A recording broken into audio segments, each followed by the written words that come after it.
al conversatorio Memoria Universitaria, Libros, Bibliotecas, Testimonios, con el propósito de generar un espacio de encuentro para la reflexión y difusión en torno a las bibliotecas en el periodo de la dictadura.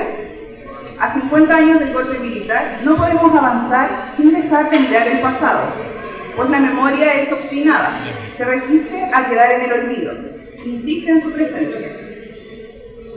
La primera idea de este conversatorio surge con la interrogante de qué ocurrió en las bibliotecas de la universidad hace 50 años, pues no hay registro escrito de aquello. Se nos genera entonces la inquietud de rescatar a través de la memoria oral el testimonio de miembros de la comunidad de lo que fue de la biblioteca de la Universidad Técnica del Estado. Y es lo que hicimos en este último tiempo, comenzando a recopilar relatos y testimonios de algunos testigos de ese episodio de nuestra propia memoria universitaria. La importancia del rescate de memorias, comprendida desde las bibliotecas y los archivos, en el rol de resguardar el patrimonio histórico-cultural con la finalidad de reconstruir nuestra historia reciente y democratizar el acceso a la información. Las bibliotecas son un órgano vivo, que se nutre de las propias comunidades para su desarrollo y son sus colecciones el corazón de cada una de ellas. Es entonces la censura, exclusión, eliminación y la quema del libro al interior de las bibliotecas un evento que afecta a todo órgano que compone este sistema. A lo largo de la historia y desde la antigüedad, la destrucción de libros se ha desarrollado especialmente en contextos de conflicto político y o religioso. Como bibliotecarios y trabajadores de las bibliotecas, entendemos al libro como un agente democratizador y objeto de apropiación cultural. Influye generando un cambio social importante. Así es como entendemos la quema del libro durante la dictadura chilena como una herramienta de intervención estatal en todo el ecosistema del libro y la lectura, sea editoriales, bibliotecas, archivos, librerías y los propios lectores. Y es sobre este y otras temáticas de lo que conversaremos hoy con nuestros invitadas e invitados. En esta oportunidad nos acompaña Mónica Núñez Navarrete, bibliotecóloga de la Universidad de Chile, investigadora y escritora. Bibliotecaria exonerada de la UTE en octubre de 1973, actual secretaria general del Colegio de Bibliotecarios de Chile y secretaria general de la Federación de Colegios Profesionales Universitarios de Chile. Bienvenida, Mónica.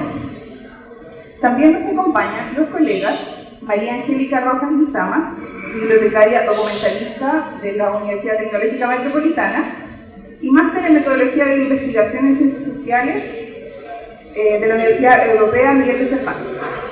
Ella ha trabajado en varias bibliotecas, incluida esta, la Universidad de Santiago, también en otras, Biblioteca Nacional, Archivo Nacional, y actualmente se desempeña en el Centro de Documentación de la Subsecretaría de Derechos Humanos.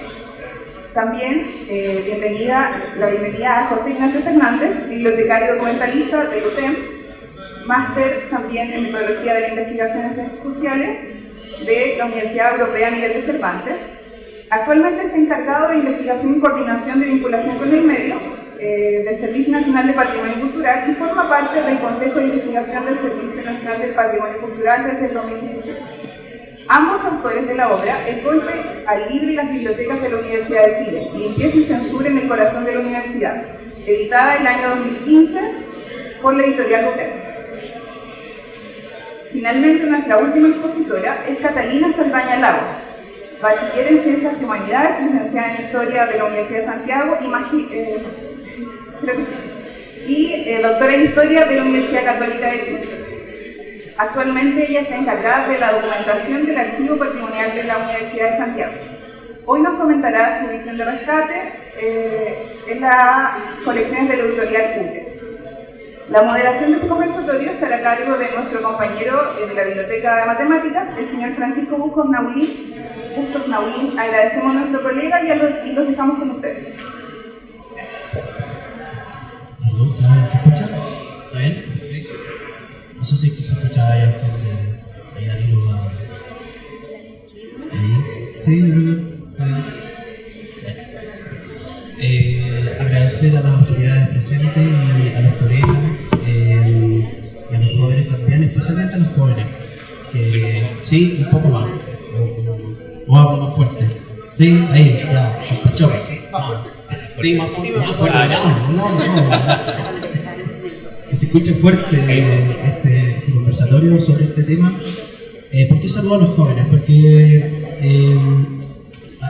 han pasado muchos años desde estos eventos y nos encontramos cada vez más lejos de ellos. Y a veces se van presentando de nuevas maneras. Y es bueno volver a ellos, reflexionar en torno a estos sucesos para encontrarle también sentido al presente. Así que les agradezco su presencia en ese sentido.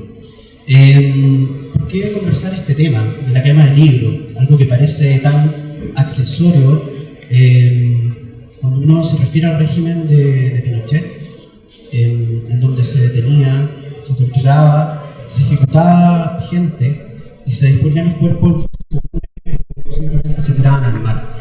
Dejó un saldo abyecto que todavía tiene una herida en la historia de Chile. Entonces, ¿por qué hablar sobre esto? ¿Por qué hablar sobre la quema del libro? ¿Qué significa? ¿Por qué nos va a importar este tema? ¿Qué significa esta práctica para un régimen que tiene otros mecanismos que son mucho más terribles y lamentablemente efectivos en generar esta nueva subjetividad que hace que estos fenómenos sean posibles e incluso aceptables y que agarran incluso atracción entre un porcentaje de la población, que es una de las cosas que a mí me genera, no sé, me encuentro terrible. Así es testimonio, por ejemplo, del resultado del plebiscito del 88, el alto porcentaje que saca el sí, o sea, cómo la clase media, cómo los votantes van abrazando a estos dictadores o a ciertas ideologías cuando se presentan las condiciones. Y eso, antes de pasar a este tema, quería traerlo a colación. El formato no va a tener esa rigidez que a mí me gusta mucho un ensayo de Pierre Bourdieu sobre la televisión, que dice que esto es el fast thinking, del peloteo rápido entre el periodista y la persona que está pensando, pero no deja hablar, ha permeado otros debates y de verdad no ha servido mucho. Yo quiero escaparme de eso e invitarlos a que se tomen su tiempo de hacer reflexiones. Acá somos todos adultos, nos gusta escuchar cuando los temas son interesantes, pero al mismo tiempo les pido automoderación y que ustedes mismas y mismos sean generosos con los demás y los provoquen con preguntas, compartan el foco de atención. Yo voy a intervenir muy poco, solamente cuando ya vea que es como, ya se les pasó un poco el tema, se pasaron de tiempo. Vamos a partir con Catalina, que nos va a mostrar una presentación acerca de diversos hallazgos que se han hecho desde el archivo patrimonial de los USACH y que me parece que sería interesante como una tabula rasa, como un contexto para poder empezar con nuestras reflexiones. Te dejamos, Catalina. Muchas gracias, ¿se escucha bien? Sí, ahí sí, ya. Bueno, muchas gracias. Como equipo del Archivo Patrimonial agradecemos la invitación a esta conversación y bueno, nuestro objetivo, lo que le queremos presentar es lo que ocurre previo a lo que estaban comentando en la introducción, ¿cierto? Todo este proceso de quema y destrucción de libros, enfocándonos, ¿cierto?, en el trabajo de la editorial de la Universidad Técnica del Estado durante la época de la reforma universitaria o durante la época de mayor institucionalización y consolidación de la reforma universitaria, que fue un proceso de casi una década que comenzó en 1961 con la toma de la sede de la Universidad Técnica en Copiapó. La editorial de la UT nació en 1968 a cargo de Yerko Moretti, quien estaba dirigiendo el área de extensión y comunicaciones, pero en el año 1971, luego que se firma el Estatuto Orgánico de la Universidad Reformada, esta pasa a depender del Departamento de Comunicaciones, que a su vez dependía de la Secretaría Nacional de Extensión y Comunicaciones, lo que hoy día podríamos decir serían las vicerrectorías, ¿ya? Como todas las unidades y los departamentos, ¿cierto?, que surgen desde el Estatuto Orgánico, la editorial UT asumió la misión encargada por el rector Kirber de ser, lo que dijo él, un canal de comunicación entre el quehacer académico y de la investigación con la comunidad. Por lo tanto, la editorial realizó durante esta época una tarea relevante en difundir las ideas de la reforma a través de la creación y edición de publicaciones que mostraron avances, ideas y aportes de la reforma universitaria y también de los profundos cambios que se estaban viviendo en el país, porque esto hay que recordarlo siempre, no se pueden separar ambos procesos, el de la reforma universitaria y de los profundos cambios económicos, políticos, culturales y sociales que se estaban viviendo durante esa época. Me gustaría destacar en esta labor de la editorial a Carlos Orellana Riera, que fue el director de la editorial desde 1969, de formación profesor de castellano, fue además un destacado escritor, editor, crítico literario, director de revistas y memorialista, y tuvo a su cargo la editorial de la UT de impulsar la publicación de la revista de la Universidad Técnica del Estado, y también a cargo de la imprenta. Y como él decía en sus memorias, ¿cierto?, su primera tarea fue armar dos máquinas Marinoni que la universidad había comprado hace años atrás y que todavía ni siquiera habían sido desembaladas, ¿ya? Y pese a la amplia experiencia laboral que tenía Orellana, había trabajado tanto en la editorial de la Universidad de Chile y también en la editorial Guimantú, entre muchos otros trabajos, relató en sus memorias que cuando se incorporó a la UT, en sus palabras, fue la primera vez que me sentía completamente a mis anchas, con la sensación plena de poder aplicar mis aptitudes libremente y en concordancia con el trabajo y las ideas de la universidad y de mis superiores y pares. Bajo, digamos, su dirección, el trabajo de la editorial se podría dividir en dos áreas importantes. Por una parte están las publicaciones periódicas, que tuvieron gran prestigio tanto dentro, y esto es bien importante, como fuera de la comunidad universitaria. Estuvieron las revistas Contribuciones Científicas y Tecnológicas, los Cuadernos de la Reforma y la ya citada revista de la Universidad Técnica del Estado. Y por otro lado, la editorial realizó un significativo trabajo en la edición y publicación de libros cuya misión era, como les decía anteriormente, compartir el conocimiento y la experiencia universitaria con la sociedad.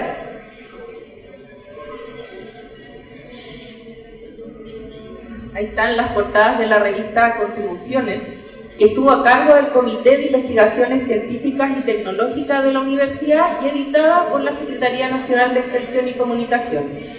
Y sus números reunieron en un primer momento temáticas relacionadas con la química, la metalurgia, la geometría, la física y la mecánica, y posteriormente fue ampliando sus intereses temáticos hacia las ciencias sociales y las humanidades. Los Cuadernos de la Reforma fueron folletos que se publicaron desde 1969 por el área de Extensión y Comunicaciones y posteriormente por la Secretaría Nacional.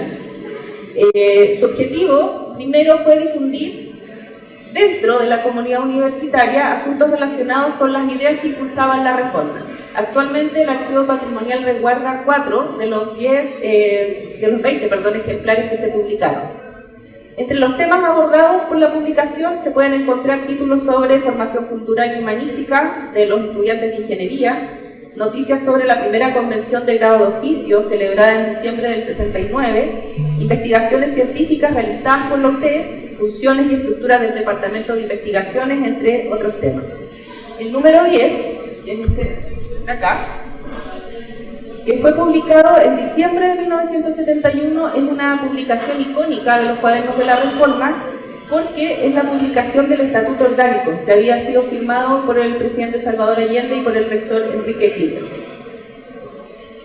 Y dentro también de las publicaciones periódicas de la editorial está la revista UT, que tuvo como principal propósito divulgar el conocimiento y los debates que se generaban en la universidad entre sus diversas sedes. Recordemos que en la época la UT tenía presencia nacional y la sociedad en general, ¿cierto? La revista UT se convirtió en una publicación muy importante y una referencia para áreas como la ciencia, la política y las ciencias sociales, convocando en cada número a intelectuales, académicos de la UT, científicos que aportaron sus estudios, trabajos y evaluaciones con respecto al momento histórico que se estaba desarrollando en Chile. Como una forma, además de mantener el vínculo con los estudiantes de la UT que iban a realizar posgrado al extranjero, cada número le era enviado a cada estudiante. Orellana, el director, destacó la revista como una de las publicaciones universitarias más importantes de la época. La dirección de los primeros 4 números estuvo a cargo de Fernando Lambert, que fue un destacado poeta y escritor chileno, profesor de castellano y de literatura en el Instituto Nacional, en el Instituto Pedagógico de la Universidad de Chile, y que luego llegó a UT para desempeñarse como catedrático de literatura hispanoamericana. Y además fue, cierto, un miembro importante y director de diferentes organizaciones gremiales como la Sociedad de Escritores de Chile y el Sindicato de Escritores. Es importante contarles también que cada número de la revista, ¿cierto?, cada artículo tenía una portadilla que estaba alineada con el diseño editorial de su portada y que estaba a cargo del equipo del taller gráfico de la UT, ¿ya?, quienes además también tenían a cargo el diseño de las portadas y la diagramación de los libros de ediciones UT. Bueno, la revista UT fue una publicación de gran valor e importancia, primero por reunir en sus páginas, como les decía, las opiniones y reflexiones de intelectuales, de políticos y de científicos y también de artistas que eran relevantes en la época, porque transmitió y compartió un conocimiento erudito con la comunidad universitaria y con la sociedad en general, y también por haberse transformado en un testimonio invaluable de los debates, interpretaciones, preocupaciones y visiones del proceso político chileno, como también de las razones de su posterior caída. Con respecto a los libros, la línea del plan de publicaciones de la editorial estaba también concebida con el criterio de la extensión, es decir, obras para la comunidad donde se diera a conocer el quehacer, las opiniones y los pensamientos de la universidad sobre variados temas. Hasta 1970 la editorial había publicado varios títulos, algunos de ellos pertenecientes a la colección Trígono, que había sido creada especialmente para difundir el conocimiento, como el libro Desarrollismo y Capital Extranjero, las nuevas formas del imperialismo en Chile, de Orlando Caputo y Roberto Pizarro. Ambos eran investigadores del Centro de Estudios Socioeconómicos de la Facultad de Economía de la Universidad de Chile y profesores del Departamento de Ciencias Sociales de la UT. También en 70 fue publicado el Manual de Organización Interna de las Bibliotecas, de los especialistas de la Biblioteca Central de la UT, Julián Montellano, Álvaro Herrera y Gastón Norero, y que fue una síntesis de las bases administrativas y organizacionales de las bibliotecas, a lo que los autores concluyeron que una biblioteca debía ser expresión del medio cultural donde se opera. El mismo año fue publicado José Carlos Mariátegui, Su vida, ideario, su concepción del realismo, de Jelko Moretich, que fue una obra premiada por la Casa de las Américas de La Habana, y como resultado de las conferencias realizadas por Linus Pauling en la UT en 1970 y su encuentro con científicos y estudiantes de la universidad, se publicó Ciencia y el futuro de la humanidad, que fue considerado un libro sobre ética y filosofía de las ciencias. Y finalmente ese año fue publicada la tercera edición de Naturaleza y Valor de la Técnica de Moisés Latorre, obra que había tenido dos ediciones previas en 1973 y 1969. Acá atrás están las portadas de algunos de los libros que hemos podido rastrear y resguardar. Todavía no hemos podido tenerlos todos, los que fueron publicados durante esta época por la editorial. Bueno, al año siguiente, en 1971, esta bien prolífica senda de la editorial continuó su camino, y aquí hay un libro bien relevante que es Chile al Rojo, reportaje a una revolución que nace, escrito por Eduardo Labarca, que tuvo una segunda edición al mes siguiente de su publicación. El libro analizó en profundidad el proceso político, social, desde el triunfo de la Unidad Popular, buscando explicar, digamos, a la comunidad en general, ¿cierto?, cuáles habían sido las razones del triunfo de la Unidad Popular, pero poniéndolo en una perspectiva más amplia, es decir, que no había sido fortuito, sino que respondía a elementos y procesos que eran de más larga data y más complejos también. Bueno, Carlos Orellana le pidió personalmente al autor que se hiciera cargo de este proyecto editorial. Labarca aceptó el trabajo, renunció a su trabajo en televisión, él era periodista, ¿cierto?, y consolidó un grupo de investigación y pidió el presupuesto para poder realizarlo en 3 meses, ¿ya? Orellana presentó la solicitud al rector, se aprobó sin ningún requerimiento, ¿cierto? Y durante 1 mes y medio el equipo lo que hizo fue investigar, revisar documentos y realizar entrevistas, y el siguiente mes y medio Orellana se dedicó a redactar el libro. En menos de 2 meses, decía Orellana, fueron repartidos 20.000 ejemplares en el público, ¿ya? Y Orellana por eso lo calificó como un impacto fulminante. lo que incluso llevó a la editorial a tener que recurrir a una impresora y distribuidora externa, pues la infraestructura de la universidad, digamos, no respondía ni garantizaba a la rapidez necesaria para la operación. Y además señaló que el libro era una rareza bibliográfica y en sus palabras, dijo Orellana, es una referencia de inestimable valor para quien quiera que investigue los entretelones de la llegada del poder de la Unidad Popular y de los primeros pasos de Allende en la presidencia. En los siguientes meses del 71 aparecieron el Movimiento Obrero en Chile, Síntesis Histórico-Social de Jorge Barría, Nuevo Concepto de Composición en la Enseñanza de Castellano de Raúl Torres y Miriam Busto, profesores de castellano que luego de un congreso en España escribieron este libro para poder compartir con los otros profesores de castellano todo lo que aprendieron sobre enseñanza y metodología dinámica de la lengua, el arte moderno y la teoría marxista del arte de Carlos Maldonado y La voz hablada, el manual para profesionales de la palabra de Rubén Soto Conil. Quien diseñó la portada de este libro fue Carlos Acuña, estudiante de la carrera de Pedagogía en Publicidad del Instituto Pedagógico Técnico de la UT, del IPT, y que posteriormente trabajó como montajista offset en el taller gráfico, siendo el diseño de la portada de este libro el único trabajo que se conoció de él como diseñador durante su paso por la unidad. Posteriormente, él se desempeñó como encargado de protección industrial en Cobrechú y en Calama, y murió ejecutado por militares en la cárcel pública de Antofagasta durante octubre de 1973.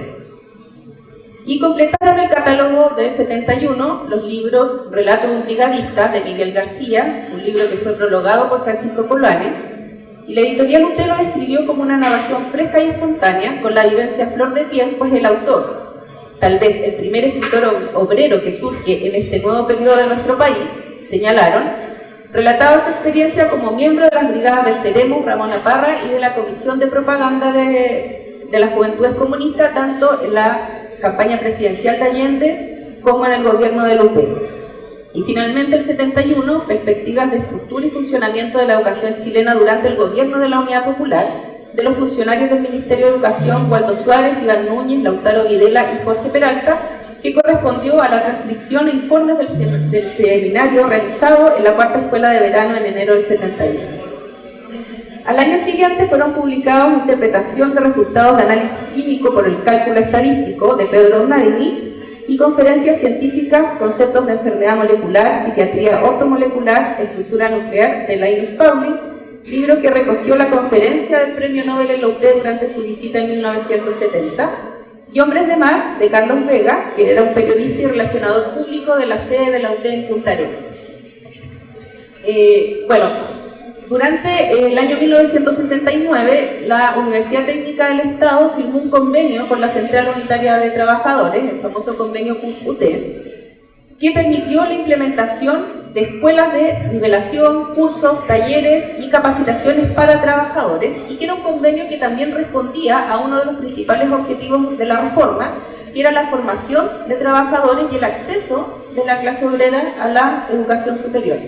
Y en consecuencia, todas las unidades, las diferentes unidades de la universidad, tuvieron un papel en la ejecución del convenio. Y en el caso de la editorial, esto se reflejó en la publicación de 2 manuales utilizados en los cursos y en los talleres de los programas.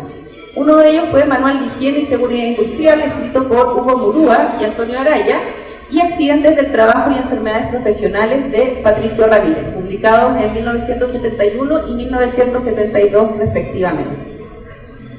Los 2 últimos libros que publicó la editorial UT antes del golpe de Estado se titularon Introducción a las Ciencias Sociales y Concepción Marxista del Hombre y de la Historia. El primero, publicado en el 72, escrito por Luis Raceto, estuvo dirigido a trabajadores, estudiantes o profesores de otras áreas que no fueran las ciencias sociales y que quisieran complementar sus conocimientos o adquirir conocimientos sobre ellas.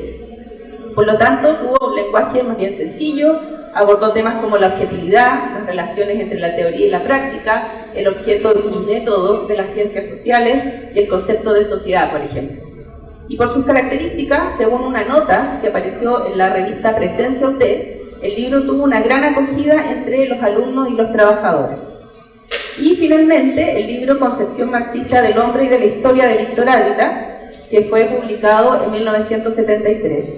Ávila se desempeñaba como profesor de Ciencias Sociales de la Facultad de Ingeniería de la Universidad Técnica, y en este libro se propuso exponer la historia de la humanidad desde la perspectiva marxista, también con el objetivo de utilizar y explicar conceptos clave dentro de esta teoría, ¿cierto? Como superestructura, formación económica social, dialéctica, relaciones de producción, fuerzas productivas y alineación del hombre por el capitalismo. Ambas obras, la de Raceto y la de Ávila, estuvieron reseñadas por Néstor Porcel, que era profesor de la Escuela de Sociología de la Universidad de Chile.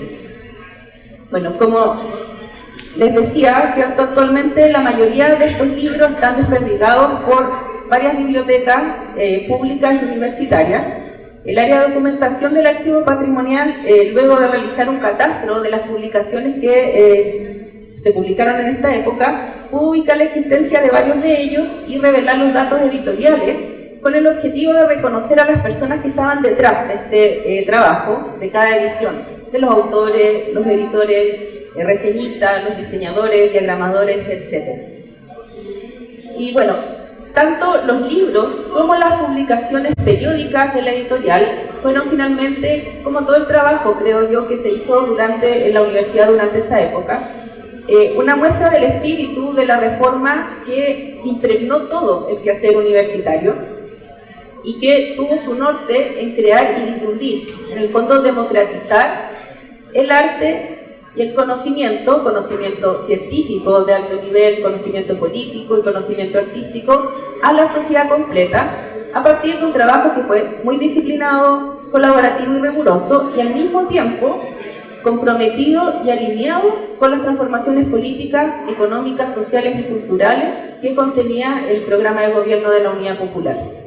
Bien, nosotras les invitamos, si quieren conocer más sobre la editorial y sobre el proceso de reforma de la Universidad Técnica del Estado, a visitar nuestra página web, archivopatrimonial.usach.cl, especialmente dos sitios que están albergados en ella, que es una exposición virtual sobre el trabajo del taller gráfico, que fue otra unidad del departamento, ¿cierto?, pero muy alineado y que trabajaron muy colaborativamente con la editorial, y también la página de reforma ut.usach.cl, que está también albergada en la página del archivo, donde están las publicaciones y muchos más documentos también sobre el proceso de reforma universitaria. Eso. Muchas gracias.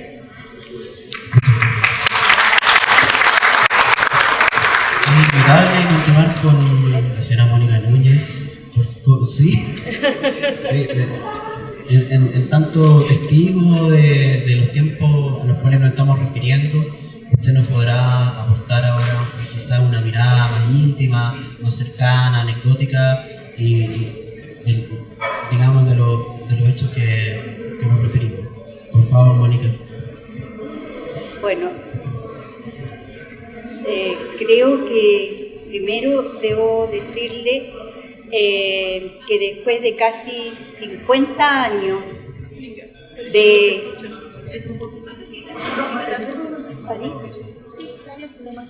Ya. Bueno, después de casi 50 años de no venir a la universidad técnica, entre comillas, y hoy día a la casa que cobija la Universidad de Santiago, quiero hablarles no desde la emoción, porque nos pondríamos a llorar todos aquí, porque después de 50 años estamos volviendo a ver irrupciones antidemocráticas y tenemos que decirlo con todo su nombre y no temer, porque siempre se ha querido y se ha triunfado el miedo. Yo a esta edad no tengo miedo, y si tengo que volver a hacer lo que hice en 73, lo volvería a hacer gustosa por los jóvenes. Creo que hay mucha comodidad y se le ha dado mucha templanza de mirar como de lejos los procesos. Los procesos hay que vivirlos y hay que vivirlos a fondo. Eso es lo que nosotros hicimos en la Universidad Técnica, vivir a fondo y profundo la reforma, que cuando estaba la colega, ¿no es cierto?, exponiendo, todos los recuerdos vuelven. Uno cree que los tiene olvidados. Yo hice una presentación desde la razón, no desde la emoción, pero quería decirle que estoy muy, pero muy emocionada de estar en la Universidad de Santiago después de la UT de 50 años. Han pasado 50 años y hasta cambió de nombre. Yo llevo 50 años y me sigo llamando igual. Bueno, eso es parte de otra historia. Creo que conservar la memoria, no solo mi memoria, sino la memoria colectiva, es un proceso profundo, profundo, que nace de acá para vivir plenamente la vida. Si no, somos seres que deambulamos por la vida. Nos hacemos cargo, no nos hacemos cargo de lo que está ocurriendo. Yo me hago cargo de lo que está ocurriendo en Chile hoy, igual como lo hice ayer, y lo volvería a hacer por mi país mañana. Yo creo que sin memoria no hay mañana, y es por eso que acepté gustosa la invitación. No por una cosa individualista, sino por una cuestión colectiva. Poder transmitirle a muchos jóvenes de acá, poder recordar con muchas otras personas que están acá, lo que fue la Universidad Técnica del Estado. Esa entidad que a muchos les molesta y le ha molestado siempre, cuando los hijos de obreros llegaron a ser profesionales. No sé lo que serán hoy día políticamente, ni me interesa, pero es el hecho que se puede. Es el hecho que se puede. Pero hay que tener la voluntad política para construirlo. Y eso fue la Universidad Técnica del Estado. Fue el corazón de este país, porque fue el corazón del pueblo de Chile. No había discriminación ni por plata, ni por color, ni por religión, ni partido político. Fue una gran experiencia. Aquí yo les muestro cuando la reforma se empezaba a cristalizar aquí en la UT. Y por Dios que se cristalizó, y por Dios que trabajamos. Y no solo trabajamos aquí en la UT, trabajamos en los sindicatos, trabajamos en la CUT. No era un decir solamente, era un hacer. Porque los discursos resisten todo. Los discursos, nosotros hemos escuchado, ¿no es cierto?, discursos maravillosos, y en la práctica no es lo mismo. En la práctica sucede que hay kilómetros de distancia. Esto no. Se pensó, se promulgó y se hizo. Y ese es como la gran tarea. Y creo que hablar de la UT y no hablar de Enrique Kirchner es no hablar de la UT.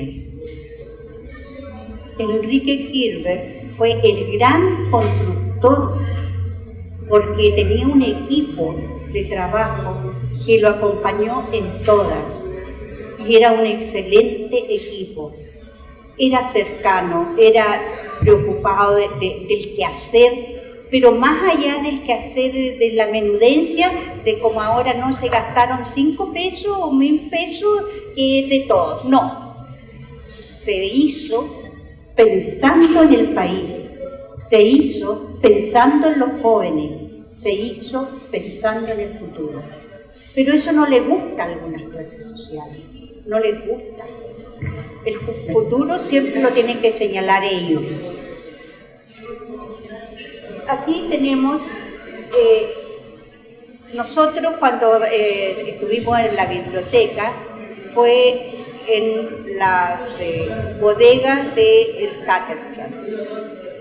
Fueron acondicionadas para salas de clase, para bibliotecas, todo era acondicionado. apareció en esa revista Unitécnica cuando estaban haciendo los trabajos. Como decían acá, no hay documentación, nada se documentó, nada que se preservó. ¿Y por qué no decirlo? Todo se botó o se quemó. Porque para las personas que asumieron, nada tenía valor. Y eso creo que es doloroso. Señora Mónica, disculpe que la interrumpa. Tenemos mucho interés y nos gustaría que todos pudiéramos escuchar. Lo que está diciendo es muy importante. Disculpa, pero es que tengo que mirar porque... Claro, si se me acerca siento el micrófono aquí al mentón, se escucha muy bien. Ya. No, el micrófono más que nada. Eso. Bien Ahí. pegado. Pegado al mentón. Eso, muchas gracias. Bueno, aquí se construía, como ya les estaba diciendo, ¿no es cierto?, universidad, pero además se construía país. No era cualquier cosa, éramos parte del país. La academia estaba al lado de lo que se construía en el país. Por Dios que hace falta hoy día esa parte, por Dios que nos hace falta, ¿no es cierto?, ser parte de un país. Y no porque ustedes no quieran, sino porque los cuestionan, les empiezan a buscar datos, que si se merece un año sabático no se merece. Todas esas cosas típicas, y se lo vuelvo a repetir, que nosotros los escuchamos en el periodo anterior al golpe militar. La plata de todos nosotros, pero cuando se gastan otros, no, eso no. La ISAPRE, no, eso pobrecito, y así podemos seguir el cuento toda la mañana. Nadie podrá olvidar en esta universidad y lo que trabajamos en ese tiempo, las horas de almuerzo cuando escuchábamos ensayar al Inti Illimani, cantar a Víctor Jara al lado del casino. Nadie. Casi nos peleábamos esos turnos para ir a almorzar porque era realmente vivir universidad.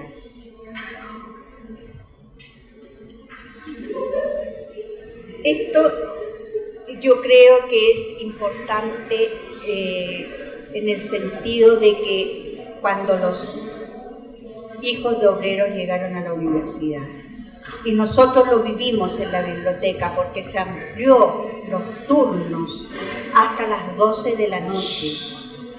Empezábamos a las 8 de la mañana y se cerraba la biblioteca cuando se iba el último alumno a las 12 de la noche. Evidentemente que la biblioteca no estaba ajena, era parte del proceso, porque siempre las bibliotecas las marginan como si fueran el jarrón de la mesa, y no, somos el jarrón, el florero y los cuadros de una gran mesa, digamos, que se la sirven los estudiantes, los académicos y toda la gente.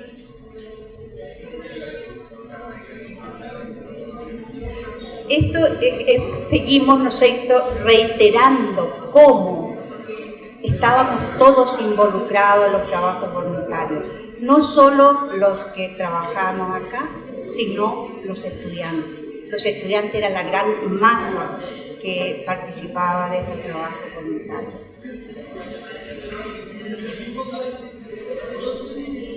Esa es una construcción y una publicación que se hizo de gente, de alumnos de la UTE. Sigamos. Bueno, aquí llegamos al año 73, ustedes ven que hay toda una imagen de un quiebre violento, no un quiebre menor, violento. Podríamos decir que hay mártires, pero digamos que son los que actuaron con convicción, con principio y que dieron la vida. Mucha gente, no solo Allende, sino mucha gente. Bueno, yo quiero, y con orgullo lo digo, soy exonerada política desde octubre de 1973. tenía 6 meses y medio de embarazo gemelar, pero a nadie le importó.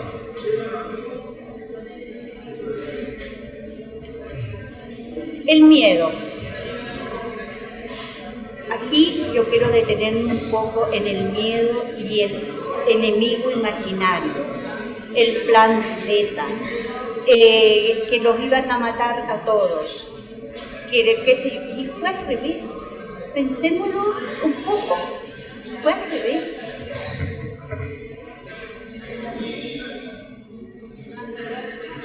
El oscurantismo de la naturaleza humana. Yo lo viví.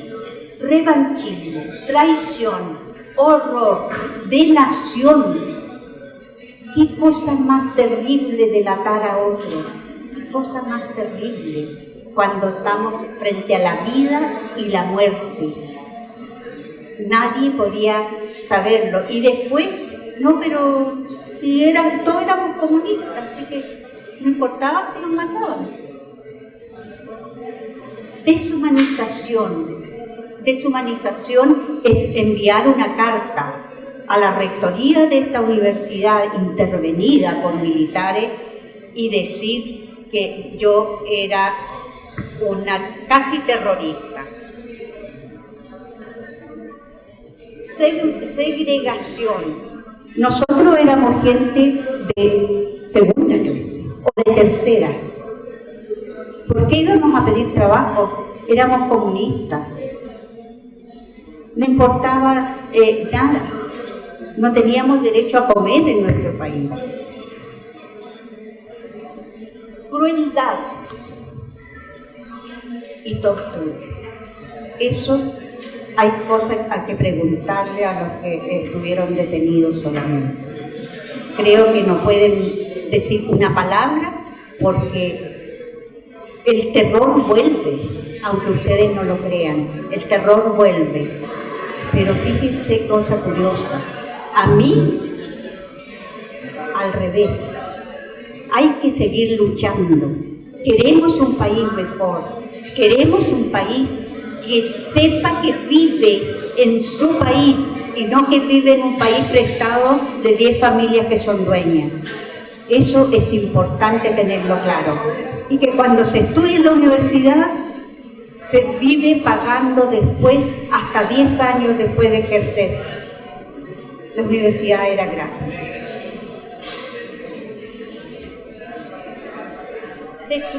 Destrucción de las ideas, de los proyectos, de la entrega, de los principios. Nosotros éramos jóvenes y nos mataron los sueños de un país mejor. Eso no quiero que a los jóvenes de hoy les ocurra, porque se vive toda la vida con la pena de seguir viendo niños drogados, niños descalzos, niños que pasan hambre, mujeres que pasan hambre, mujeres violentadas. Entonces, ¿qué sociedad queremos?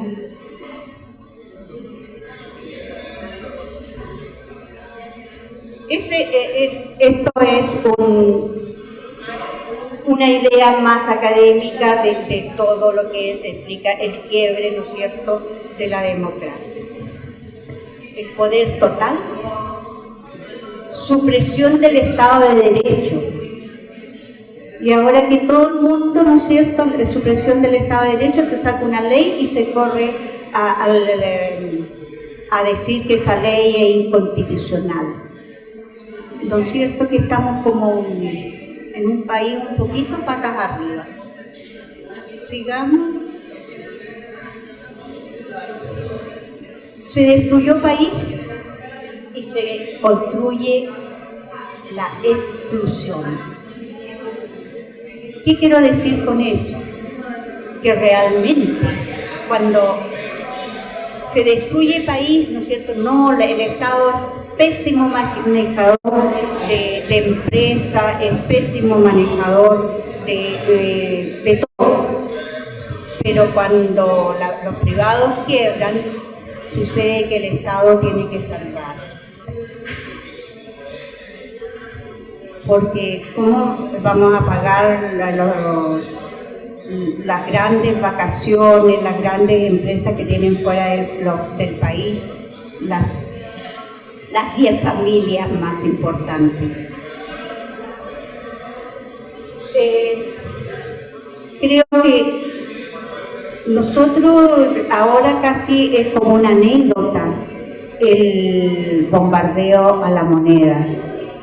No es una anécdota, es un quiebre de la nación, va más allá de los partidos políticos que son transeúntes en la vida de un país, va más allá.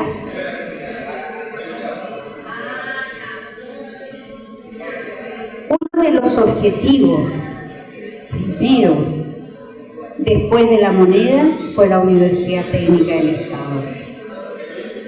Destruirla, no solo quemarle sus libros, sino destruirla.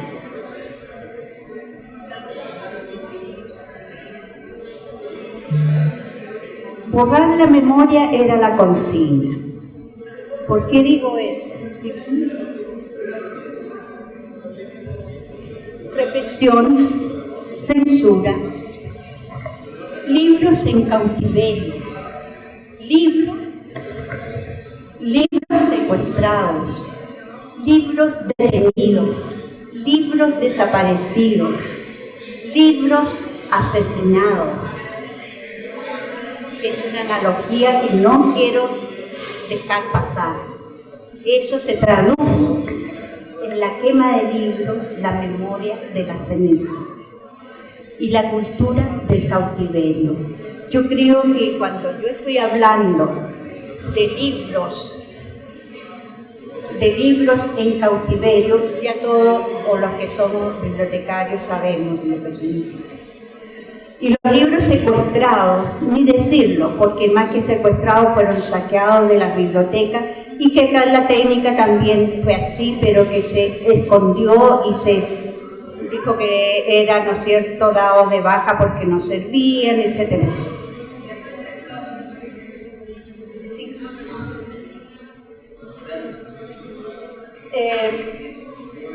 No hay triunfo mayor para un ignorante que destruir libros. Para el tirano es la demostración de que ha alcanzado el poder de someter al enemigo hasta en sus ideas. Y por Dios que hay razón en lo que se dice ahí. Es cosa de releerlo y uno va a decir, bueno, si finalmente capaz que los que quemaron los libros no sabían ni leer. Bueno, parte de eso sí que es anécdota.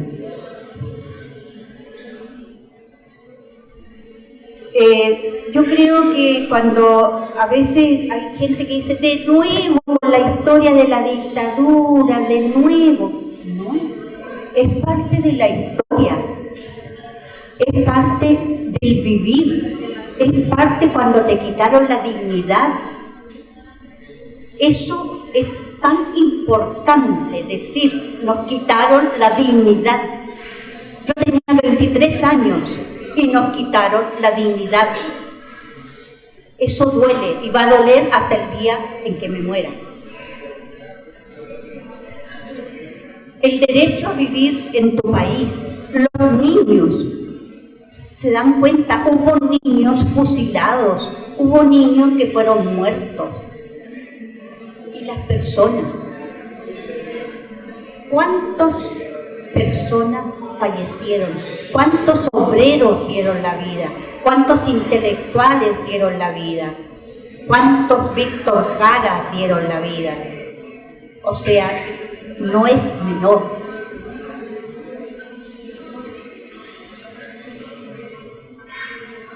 Ustedes pueden ver, son artículos de la época. Los ricos más ricos y los pobres más pobres. Había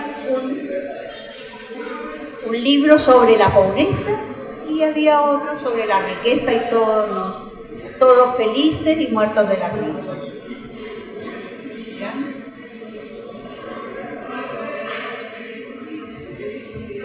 educación pública, la salud, las personas de menos ingresos estaban con hambre y por eso surgieron las ollas comunes. Había hambre en la población. Entonces, como hambre, surgió el PEM y el POC, que era para tener un poquito menos de hambre.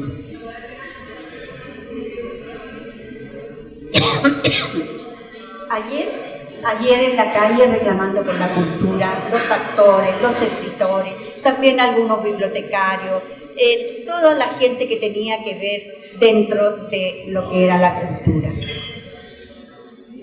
Y en el 2021, jóvenes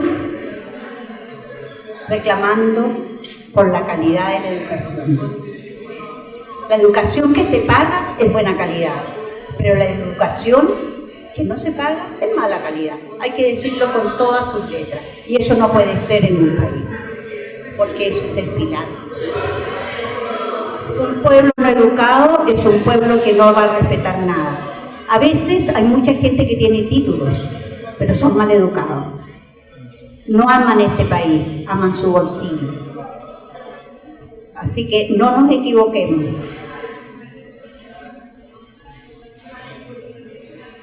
Detenidos desaparecidos, Villa Grimaldi y otros centros de... No quería no mencionarlo en este momento. Creo que es importante, es parte de la memoria.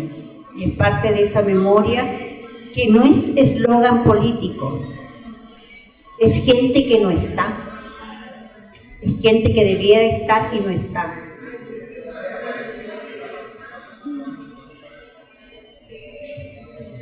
Como a mí me dijeron que tenía que hasta el siglo XXI, hasta el día de hoy, decir algo, yo estoy muerta con digamos que grupos interesados en este país quieren instalar el negacionismo, el ocultismo, el terrorismo, el miedo, la securitización, el control de las aulas. ¿Qué es eso de pedirle a las universidades que muestren sus planes de estudio? ¿Qué es eso pedir a las universidades los currículum vitae de sus académicos? ¿Qué es eso? Tenemos que preguntarnos desde lo profundo, no de que si soy del partido A, B o C. Pensemos democráticamente.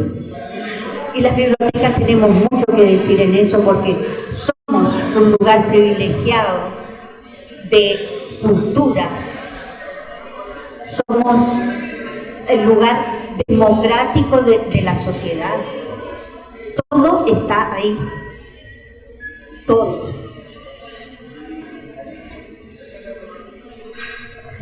La memoria es frágil. Todos tenemos el deber que en el país reine la concordia y la hermandad. Eso es una cosa que se lo dice ya una antigua, no voy a decir vieja porque sería feo. Sigamos. La historia es nuestra y la hacen los pueblos. Eso yo creo que no era una frase al azar o una frase tirada al aire. Es una frase profunda en que nosotros, ustedes, son los actores de un proceso del país, no otros. No, yo no quiero que otro piense por mí, quiero tener pensamiento propio. Y eso me dice, ¿no es cierto?, que solo la obsecuencia hacia los privilegiados nos puede quitar ese derecho. Ese es un derecho. Bueno, ustedes han tenido la paciencia y ser absolutamente educados de escucharme. Este es un tema que me apasiona, me emociona, y lo que quiero en el fondo decirle a las nuevas generaciones: se puede y se puede tener un país mejor.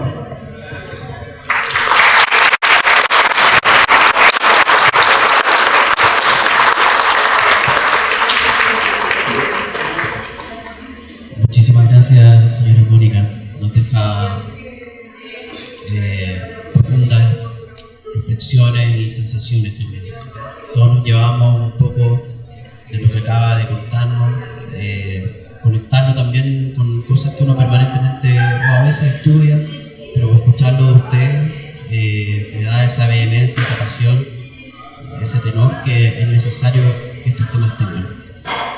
Quiero continuar con María Angélica y José, quienes ya saben, escribieron este libro, el golpe al libro, en las bibliotecas de la Universidad de Chile, en donde tuvieron la oportunidad de entrevistar a una serie de personas, recoger testimonios, entregarle, también estudiaron incluso documentos, archivos, llegaron a conclusiones que son muy interesantes y que nos podrán compartir aquí. Ahora yo entiendo que creo que están súper aburridos de contestar sobre este libro que escribieron y ahí ahora no otras ideas o algo me comentaron por ahí, me dijeron, no te pregunté por el libro, no. Pero no me queda otra. Porque también se conecta con lo que nos presentó Catalina y la señora Mónica, entonces para que leemos ahí el clivaje, sería interesante que ustedes pudieran reflexionar, hacer sus reflexiones en torno a estos temas. Bueno, buenas tardes. Mi nombre es María Angélica Rojas. Y primero que nada quiero decirles que estoy muy agradecida por esta invitación. Me voy a tomar unos minutos porque quiero saludar a quienes trabajan acá en la Biblioteca Central por la gran pega que hacen, el gran trabajo que hacen acá. Comentarles que yo conozco esta biblioteca porque fue mi primer trabajo por el año 2007 acá, cuando había una biblioteca. Y que estoy muy contenta de volver acá después de largos años y contarles que claro, o sea, es complicado hablar después de las exposiciones sobre la Universidad Técnica del Estado y sus publicaciones, su editorial, después de Mónica Núñez, nuestra gran colega que fue bibliotecaria acá cuando era la UT. Yo tuve la oportunidad de entrevistarla y conocer acerca de su experiencia en ese entonces sobre la Universidad Técnica del Estado. Hice una tesina hace algunos años atrás en el IDEA, y claro, o sea, sobre la destrucción patrimonial. Nosotros venimos acá a hablar acerca del libro, del golpe al libro, ¿no? El golpe al libro también fue nuestra tesis, fue nuestra investigación de pregrado para obtener el grado de bibliotecarios documentalistas, y en ella entrevistamos alrededor de 15 colegas que estuvieron en esa época, ¿no? Para nosotros fue súper fuerte llegar a esta investigación, porque claro, ustedes también acá tienen una memoria, ¿cierto? Que es la UT, que era previa a la USACH. Nosotros en la UTEM también teníamos una memoria, yo estudié en la UTEM. Y claro, nuestro grito era ex U de Chile, ex IPS, y nosotros no teníamos idea de qué es lo que había pasado entre medio, ¿cierto? ¿Qué pasó entre que éramos U de Chile y pasamos a la UTEM? ¿Qué pasó entre medio? ¿Qué pasó? ¿Por qué la carrera pasó de acá a acá? Y nadie nos daba respuesta a esas preguntas. Entonces partimos por hacer una investigación histórica que no es lo que se estila, ¿no? Porque lo que se estila son los productos, las bases de datos, la atención de los usuarios, son ese tipo de cosas que se investigan en las tesis, ¿no? Nosotros nos dimos el trabajo de responder nuestras preguntas. ¿Qué es lo que había pasado? ¿Cómo lo habían pasado nuestros colegas en esa época? Y realmente fue para nosotros súper importante, fue fuerte, porque nosotros no teníamos tampoco, eran jóvenes, 20 y tantos años, no teníamos tantas competencias en cuanto a tratar con historias tan fuertes, ¿no? y se fue dando esta especie de bola de nieve, donde entrevistábamos a una persona y después nos decían, no, pero entrevista a esta otra persona, pero esta otra persona también tiene más detalle. Partimos hablando de libros y terminamos hablando de personas, porque como bien dijo Carolina, la biblioteca es un organismo vivo, y no son solamente los libros, no es solamente la quema del material, sino que son a veces la fractura de las vidas. Eso es lo más importante, yo creo que nos podemos llevar de esto. O sea, hubieron colegas, como mi colega que fue exonerada, hubieron colegas que fueron exiliados, hubieron delaciones, hubieron cosas que nosotros no pensábamos que íbamos a encontrar, ¿ya? Bueno, siguiendo un poquito y tomándome de algunas palabras de Mónica, que me parece muy, muy interesante su exposición. Nosotros también tomamos en nuestro libro, El Golpe al Libro, una parte de lo que fue la editorial Quimantú, y como experiencia, ¿no? Como experiencia de editorial estatal. Y como esta, trajimos aquí unas cosas para mostrar, que yo creo que todos conocíamos, son los mini libros, para reflejar el interés que había en esa época del Estado por la lectura. Y yo creo que con eso también un poquito graficar o enlazar un poco nuestra exposición con lo que se expuso al principio, ¿no? El interés por la lectura, el interés por editar, sí. Y después la censura, ¿no? Esta antología popular, por ejemplo, que era entregada gratuitamente, nosotros nos encontramos con un caso de censura, porque esta antología tiene en su primera página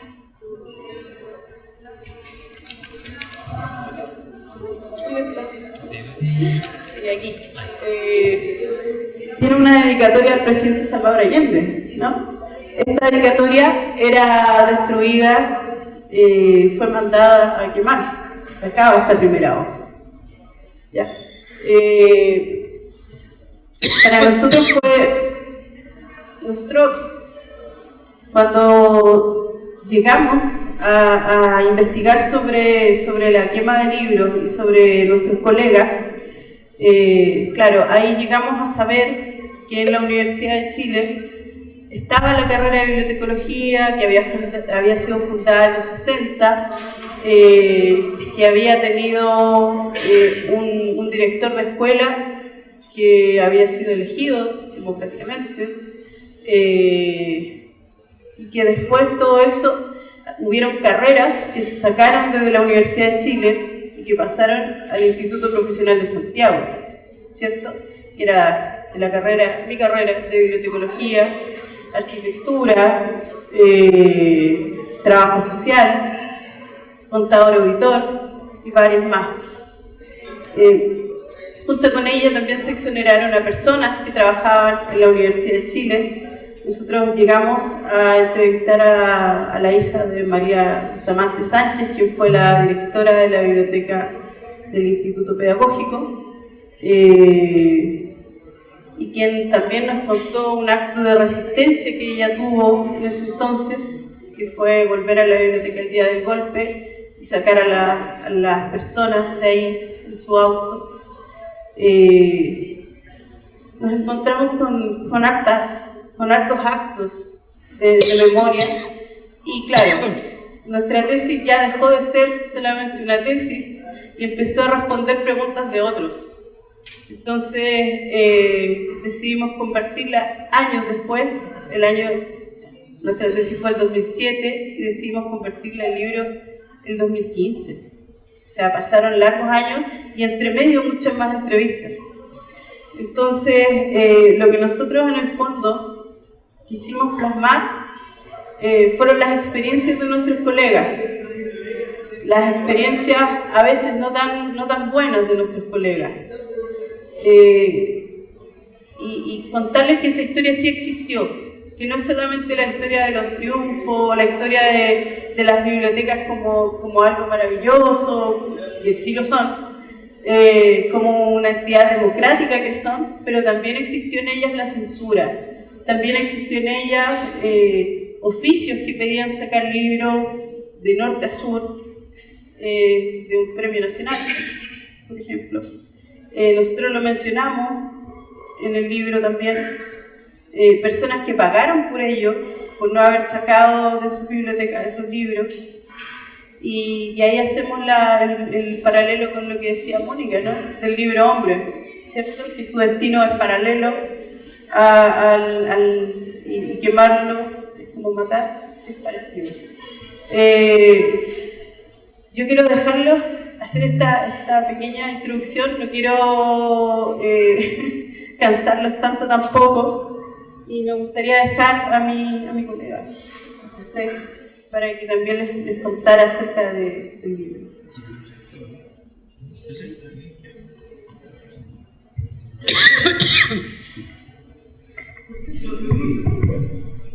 Gracias, María Angélica. Bueno, también saludar a todos los presentes acá en esta cosa de biblioteca bastante luminosa.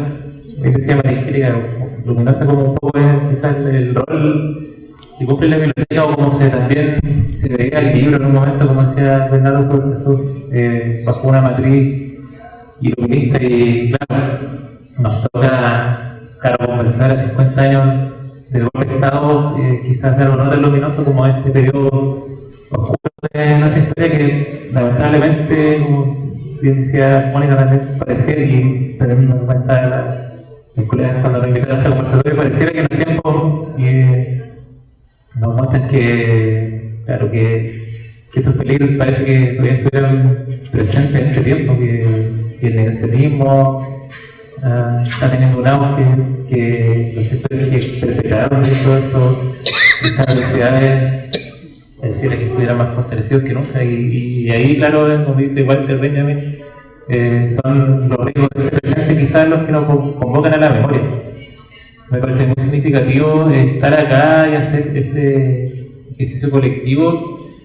Bueno, un poco también un punto de vista de la investigación que hicimos nosotros, como bien decía María Angélica. Claro, aquí hay como un diálogo intergeneracional, porque Mónica es testigo, fue protagonista de los acontecimientos que se han relatado. Nosotros, con Francisco, de hecho éramos compañeros de curso, también más o menos la misma generación de Carolina, teníamos como generación una inquietud. Había una historia que nos borraron, que intentaron olvidar, en el caso, por ejemplo, nuestro, como de la carrera de bibliografía. Quizá esa inquietud, a lo mejor la que tienen muchos jóvenes hoy en día, es quizás lo más importante a la hora de seguir investigando, seguir preguntándonos qué ocurrió en estos periodos tan traumáticos. Muchos, claro, no solo se quemaron libros y no fue casual. De hecho, a mí me parecía muy importante esa invitación y esa reflexión también, que no fue producto, claro, de la ignorancia de algunos militares, sino que fue todo un diseño bélico para borrar, para destruir libros, para intervenir en bibliotecas, porque son soporte también de la memoria colectiva. Y no solo eso, también archivos. Gran parte de los archivos del periodo, si bien existen instituciones como el Archivo Patrimonial, como el Archivo Nacional, que recuerdan acervos documentales, gran parte de los archivos de la época no están accesibles, y eso tampoco es casual. Entonces, es por eso que, claro, quizás se vuelve tan importante la memoria de las generaciones que vivieron estos acontecimientos y ese diálogo intergeneracional, para que quienes también tenemos estas preguntas sigamos tratando de investigar, porque quizás el olvido justamente lo que hace que avance el negacionismo. Nosotros, claro, como bien decía María Angélica, en la investigación logramos desentrañar en gran parte estos acontecimientos gracias a la memoria de nuestros colegas. Y si bien, claro, hay muchas memorias traumáticas también, yo me quedaba un poco también con la frase que lanzó Mónica al principio. O sea, si volviera a hacer, lo volvería a hacer. Es como que uno se imagina que a veces en la ficción uno encuentra como esa voluntad de luchar, pero yo creo que también, yo estos días pensaba, si volviera a hacer también, volvería a hacerme estas preguntas. Porque en el fondo lo que nos quitaron era un poco lo que mostraba Catalina en un comienzo. Claro, era un proyecto de sociedad que tuvo un correlato también en la biblioteca. O sea, las bibliotecas en el fondo tienen un poder también. Muchas veces nosotros como bibliotecarios, como bibliotecarias, archiveros que trabajamos en estas instituciones no conseguimos un poco el poder que tienen estas instituciones, pero sí, lamentablemente, quienes sí están a veces en el poder político o económico tienen muy claro que estas instituciones son importantes y somos importantes también, no somos neutrales frente a estos acontecimientos. Claro, tomamos roles a veces como el que comentaba María Angélica, que tomó María Bustamante, el mismo día del Estado, que cuando se da cuenta de lo que está ocurriendo va a la biblioteca del Instituto Pedagógico, que en el fondo, claro, a ocultar los libros que después iban a ser catalogados como literatura marxista, para que quienes iban a venir después no los destruyeran. Nosotros contábamos el caso de una colega, lo relatamos en el libro, Mercedes Bejarano, quien de hecho terminó siendo torturada por los militares, que claro, trató de cierta manera de impedir que se censuraran los libros en su biblioteca pública, porque esa era una orden que venía desde el director de la DIVAM de ese entonces, Roger Esteban Escarpa, Premio Nacional de Literatura en esos años. Entonces, claro, nosotros también tenemos un rol en determinados momentos que pueden ser momentos, a veces lamentablemente de excepcionalidad, pero también en momentos de comillas normalidad democrática, porque cumplimos un rol hacia la sociedad, perdón, de dar acceso a la información, de democratizar el acceso al conocimiento. Y quizás llevando al presente, que eso es un poco también el rol que tenemos que cuestionarnos hoy en día. Lamentablemente, claro, perdón que me vengo un hacia el presente. El año pasado tuvimos también un libro censurado, que fue el libro de la nueva Constitución. Más allá de lo que nosotros podamos pensar de ese proyecto, hubiéramos estado de acuerdo o no con el proceso, etc. Pero gran parte de la población en Chile no pudo acceder a ese libro porque quienes tienen hoy día el poder político económico coparon el espacio comunicacional con fake news, con las redes sociales. Uno se subía a cualquier vehículo y se escuchaba canciones en la radio. Si vemos la cantidad que se gastó en grupos que tuvieron financiamiento para su propaganda, no voy a mencionar ninguno, pero es demasiado desigual. Entonces, esas fake news que pidieron acceder, por ejemplo, a la gente el año pasado a un libro que era importante a la hora de un proceso eleccionario, no, quizás son de larga data en nuestra historia. O sea, por algo atacaron a Quimantú, por algo destruyeron la editorial Quimantú. Yo escuchaba atentamente lo que fue el proyecto editorial de la UTE, para después transformarlo en otro tipo de editorial. Por ejemplo, María tiene ahí en sus manos una publicación de lo que fue lo que se transformó Quimantú, de pasar de ser una editorial estatal que imprimió 5 millones de libros, una cifra inédita en nuestra historia. La destruyeron, la reconfiguraron y la convirtieron en la editorial nacional Gabriela Mistral, para escribir un libro que se llamó, por ejemplo, Chile ayer y hoy, donde ellos contaban que, claro, antes Chile era el caos durante la Unión Popular, y gracias a los militares, claro, Chile iba a ser un país sin tranquilidad. Ellos, en el fondo, nosotros un concepto como un libro también es que empezaron lo que llamaron una operación limpieza. O sea, ellos enfocaron, claro, catalogaron, le pusieron una etiqueta a la Unión Popular, a la izquierda y a todos los sectores sociales que se sintieron parte de ella. Una etiqueta, claro, que apuntaba como que era algo sucio, algo que había que erradicar. Por algo, claro, también hablaron del cáncer marxista y alguien por ahí vi el concepto de octubrismo, que parecido, por ejemplo, a todo lo que fueron las manifestaciones durante el estallido social,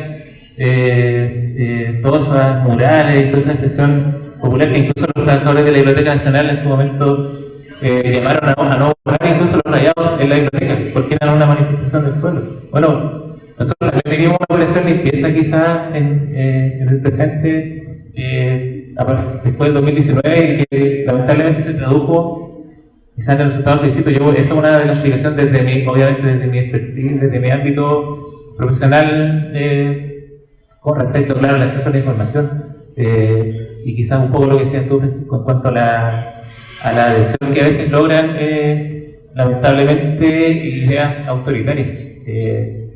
Yo creo que, claro, en el fondo, para nosotros quizás esa es un poco también una de las cosas que nos resuena más fuerte, y ahí por eso también era muy interesante lo que decías tú, Francisco.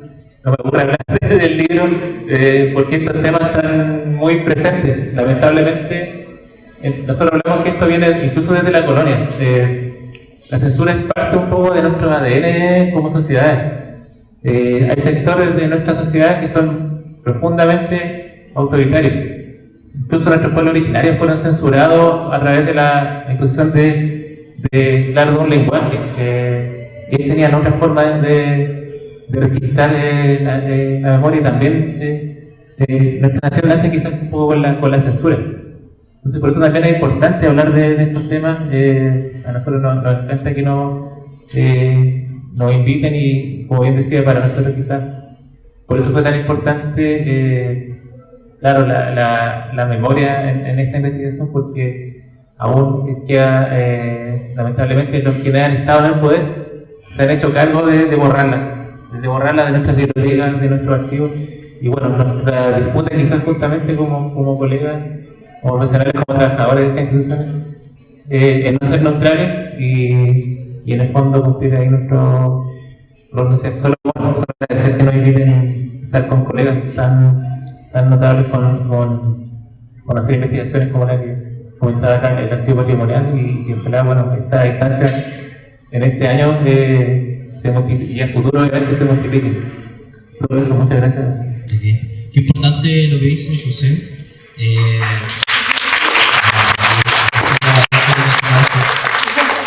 Qué importante lo que dices de que no solamente se sacan de circulación unos libros, sino que se ponen otros nuevos, digamos, que vienen a reinterpretar los hechos y reinterpretar lo que acaba de pasar.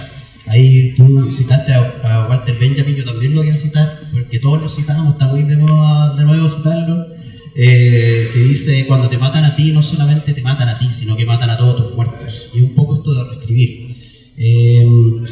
Ahí como anécdota, bueno, no solamente con el libro, con el archivo, con la fotografía, con el registro fílmico, con Paula Silva ahí tuvimos la oportunidad de ver con unos testimonios muy directos de unos archivos de la CUT que eran muy interesantes, y también los sacaron de circulación.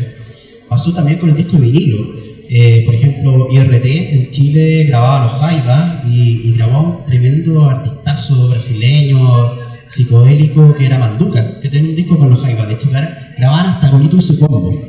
Y después del 73, que el último disco, que es de Panal, que es de psicodelia, rock psicodélico, que tampoco le gustaba, porque por el LSD, por todo esto de la droga, el régimen de Pinochet publicó, y esto puede parecer para la risa, a Patricia Maldonado con IRT, y después murió IRT. Fue lo último, fue como ya casi una cosa así, un single de ella. No me acuerdo ni el nombre, menos mal no memoricé el nombre. Pero yo quería ahí quizás preguntarle a Catalina, que tú nos dejaste justo en tensión con lo último que publicó la editorial la editorial de la UTE antes del golpe de Estado. Los últimos 2 libros que eran ya bastante fuertes en respecto a lo que se está intentando ordenar. ¿Qué pasó ahí después de la irrupción? ¿Se transforma la editorial, la toman los militares, o viene un periodo en que no publican nada? ¿Qué nos puedes contar, si es que ha habido algo ahí al respecto?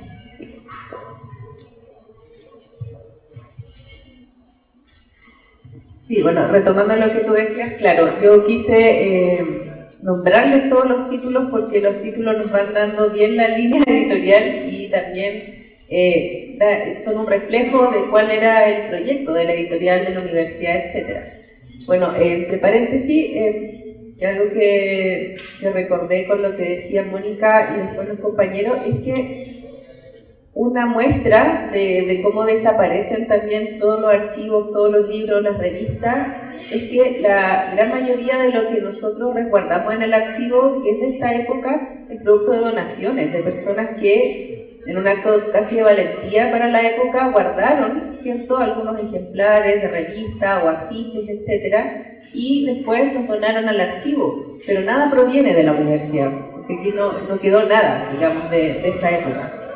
Entonces, es un paréntesis que me pareció importante recalcar ese hecho. Bueno, y con respecto a la editorial, pasó lo que pasó con la mayoría de las unidades de la Secretaría de Extensión y Comunicaciones de la UTE, que entraron en un receso, ¿cierto?, con excepción del grupo Tecno, que ahí nuestra teoría es que la esposa del rector designado le gustaba mucho el grupo teatral. Tecno era el grupo teatral de la universidad, el elenco formal y profesional de la universidad, y que claro, y por eso los habían dejado, según los testimonios de los mismos actores del Tecno que hemos podido entrevistar. Pero las otras unidades entraron en un receso por un par de meses, la mayoría de los funcionarios fueron exonerados, y llegó a la que después se llamó Vicerrectoría, Terci, ¿ya?, quien había sido también trabajador de la Secretaría de Extensión y Comunicaciones, era profesor de la carrera de publicidad en el Instituto Pedagógico Técnico, compañero de estudios y de trabajo después de muchos de quienes estaban en el taller gráfico, y por lo tanto, ¿cierto?, bueno, quedó él a cargo. Y la editorial UT ahí desapareció un poco el rastro hasta unos años, digamos, 10, 20 años atrás, que vuelve a tener presencia, digamos, con publicaciones, pero no, digamos, al nivel y a la intensidad del trabajo que había tenido durante hasta 1973 no lo volvió a tener, digamos, después de la dictadura. Hay muchos baches también que nosotros tenemos como para la historia de la universidad durante la dictadura. Hay solo documentos oficiales, hay muchas fotografías, pero que son fotografías que también están manipuladas con la intención de mostrar algo, porque también hay que darle siempre esa doble lectura a toda esa documentación institucional de la universidad durante esa época. Por lo tanto, hay muchos lugares, muchos espacios que todavía necesitamos poder ir rellenando con las otras versiones del hecho. Quisiera abrir la palabra al público. Probablemente también tienen preguntas. Yo podría continuar haciendo las propias, pero me gustaría ahí, no sé, Danilo, no sé si está o quién me puede ayudar ahí con el micrófono, si lo pasamos a ¿cómo no se ve? Gracias. Bueno. Gracias, muy motivante, muy interesante. Yo trabajo en la universidad y una de las preocupaciones ha sido que los nuevos estudiantes, los futuros profesionales de este espacio llamado USACH, ¿a dónde llegan? A un lugar sin memoria. Un lugar sin memoria. Yo, aunque es un poco polémico lo que voy a decir, yo pienso que la USACH no tiene identidad. La USACH fue una creación de la dictadura.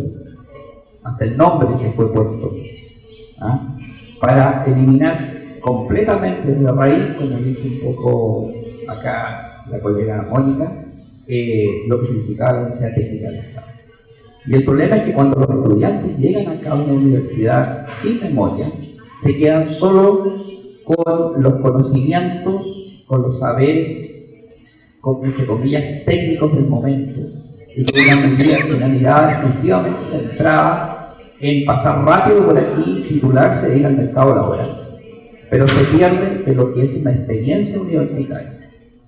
Para los que no hemos formado en una universidad en esta o en otra, lo más valioso no es el título, no fueron quizás algunas clases, algunos profesores, pero sobre todo el ambiente universitario, el ambiente, la cultura universitaria.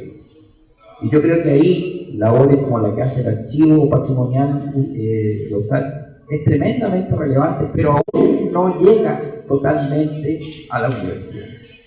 Yo extraño que no exista algún tipo de cursos transversales acá, que sean algo así como memoria, historia de la universidad, No se sabe. Hablar icónicamente solamente de la edad o solamente una conmemoración una vez al año para el 11 de septiembre en los monolitos a Gilbert o a Víctor Jara o a otros personas que fueron reprimidas no es suficiente. No es suficiente, es absolutamente insuficiente. Yo extraño, y por eso valoro mucho y le agradezco la invitación, que hagan este espacio del sistema de bibliotecas, porque la verdad es que se ha visto muy poco. Se ha visto muy poco, y tengo que decirlo, este año respecto a la conmemoración. No sé qué pasará en la Universidad de Chile, pero sospecho que también debe pasar un poco. Hay que tener mucho cuidado con esto de decir la mirada puesta en el futuro, pero como se dijo allí, no hay ningún futuro sin memoria. El futuro es una fantasía, es una fantasía que no tiene raíces. Entonces yo creo que lo más importante es precisamente eso. Y ojalá acá se pudiese hacer algún trabajo permanente, paneles permanentes aquí en la entrada de la biblioteca, por ejemplo, mostrando dónde estaba la biblioteca antes, algunas imágenes. O sea, este lugar donde estamos, este campo, está lleno de memoria, pero es una memoria que está enterrada, que está oculta, intencionadamente oculta. Y lamentablemente, después del año 90, ninguna autoridad, ninguna, ha tenido la voluntad política de rescatarla. ¿Qué será? Desconocimiento, ignorancia, mala intención, esa famosa frase de que no hay que reabrir las heridas. Las heridas están allí, en el cuerpo de la universidad, en todos los que fueron reprimidos, incluyendo las personas. Bueno, si solamente las tapamos, están allí, está el gen, está la infección allá adentro. Está la infección allá adentro y hay que abrirla y hay que curarla. Por eso yo creo que si eso no ocurre, no podemos hablar nunca de comunidad universitaria. Somos universitarios pululando por los pasillos, por las salas de clase, por las bibliotecas, pero verdaderamente no hay comunidad universitaria. Y para eso necesitamos memoria. Esa es mi reflexión. Y muchas gracias. Muchas gracias. Hace todo el sentido lo que usted dice. También me atreví un poco, que hace poco leía un dossier que hicieron circular de los 25 años de la FAE y uno dice, no, 25 años, usted tiene un carácter histórico. Bastaba con leer la introducción que hablaba de la matrícula, la contratación de los nuevos profesores. Era una cosa como distópica, ¿sí? Era como, porque se supone que esto es un texto de aniversario, vamos a hablar aquí de la historia. No existe nada de eso. Sí, por favor. Bueno, yo creo que yo, ante todo el proceso, desde que me invitaron a este conversatorio, empecé a investigar, a ver si tengo fotos de la biblioteca, de cuando estaba al lado del casino, que no sé si estará ahí o no, pero hace 50 años atrás estaba. Había donde estuvo primero la biblioteca, después donde en la bodega del Tattersall, remodelada. No hay nada, no hay memoria sobre eso. Y eso me parece como no triste. Eso es una dictadura. Borra todo. Piensen los que tienen más edad o como yo, en el paseo Ahumada. Eso era la calle Ahumada, era la columna vertebral del centro, digamos. ¿Qué hizo la dictadura? La hizo peatonal, destruyó. Y desde ahí me quedó muy claro qué es lo que quería. Entonces, yo cuando buscaba ingenuamente de la historia de la biblioteca, de esta biblioteca, que ahora pertenece a la USACH, de esta biblioteca, no hay. Entonces, ¿qué pasó entre esto que nadie se le ocurrió tomar una foto? No sé. Bueno, eso era una observación solamente.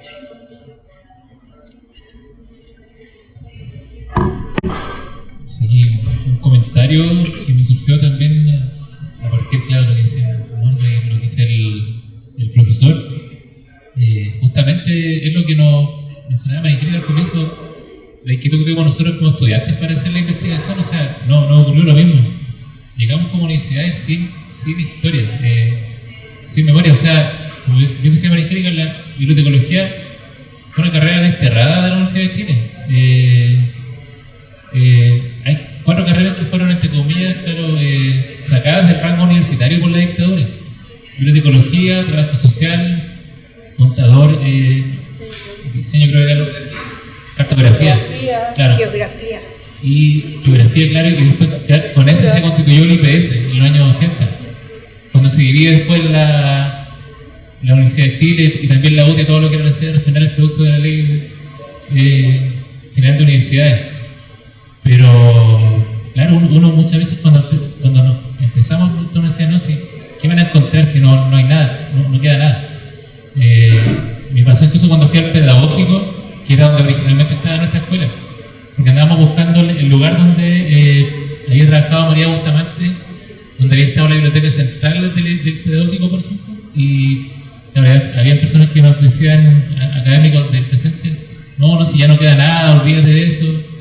Pero uno hablaba con funcionarios que incluso contaban que los subterráneos del pedagógico se torturaba después de los primeros meses del golpe.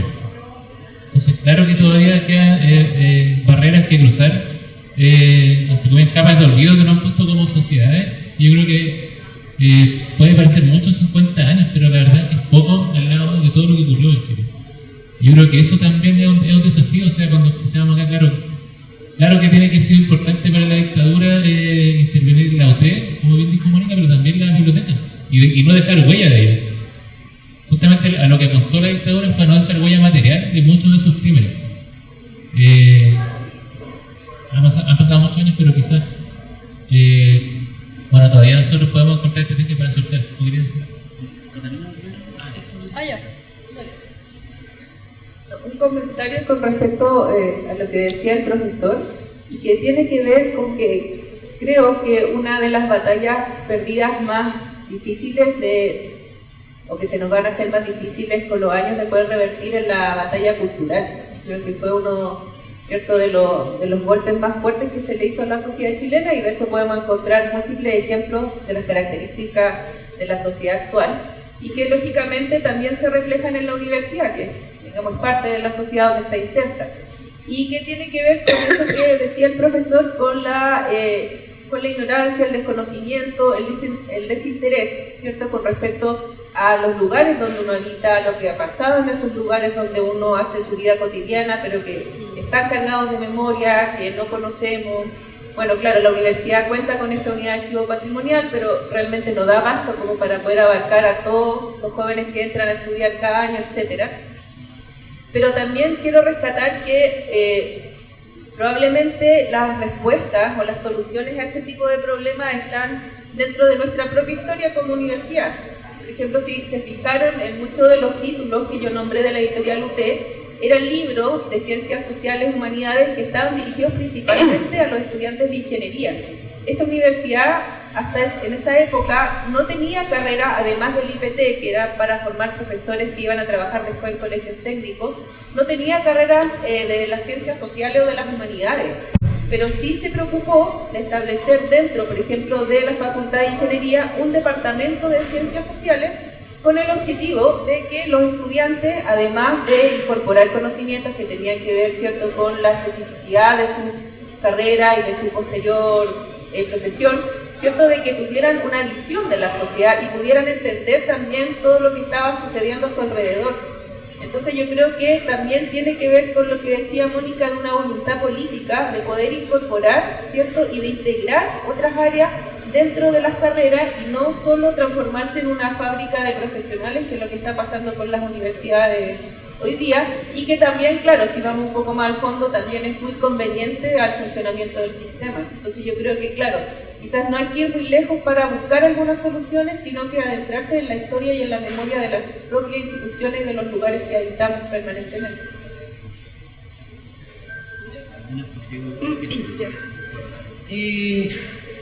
Yo también quería señalar algo con relación a la reflexión que hace el profesor, que fue una de las cosas que a nosotros nos motivó a publicar, fue una publicación de los libros de medicina de la Chile. Claro, nosotros ex IPS, ex UE Chile, y bueno, la otra parte no se las voy a contar, que era el grito de la UTEM, porque tiene un garabato incluido, pero que algunos deben cacharla.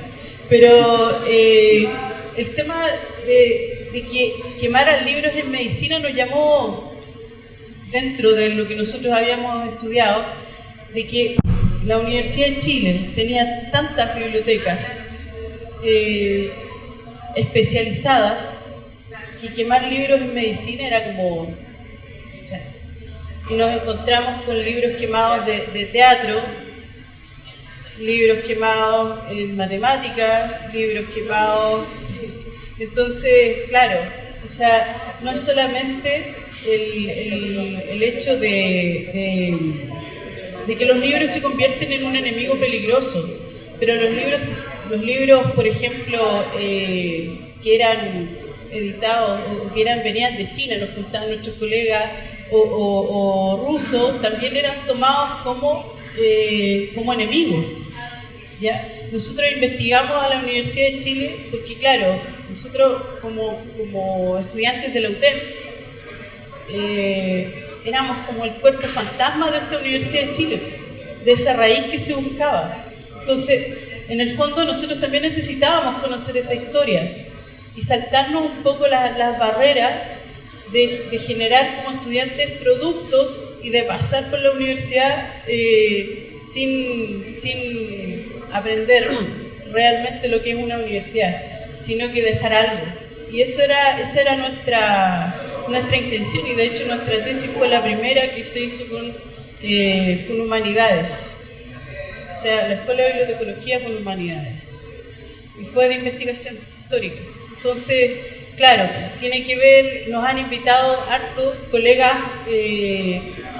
estudiantes de bibliotecología, hemos ido a dar charlas incluso a las tomas de allá de la Escuela de Bibliotecología, porque también tienen las mismas dudas que teníamos nosotros cuando éramos estudiantes.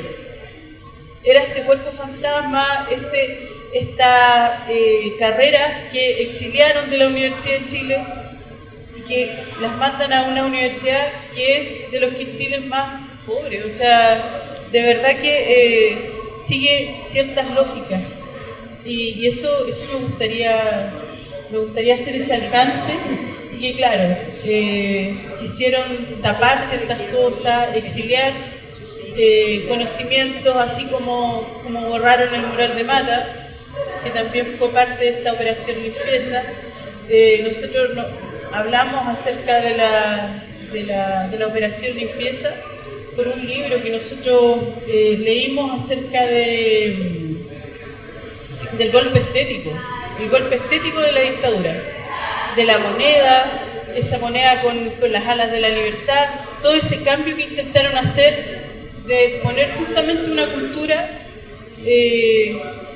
por la otra. Y me recuerdo que quien hizo el golpe estético, no me acuerdo en este minuto el nombre del autor, pero hace unos años atrás hizo un conversatorio justamente sobre las fotografías de la UTE, cómo mostraban a la juventud antes y después, cómo la dictadura mostró una juventud deportista y quiso borrar la memoria de esta juventud que tenía la Universidad Técnica del Estado, que tenía otros principios, otros valores, que tenía otros sueños.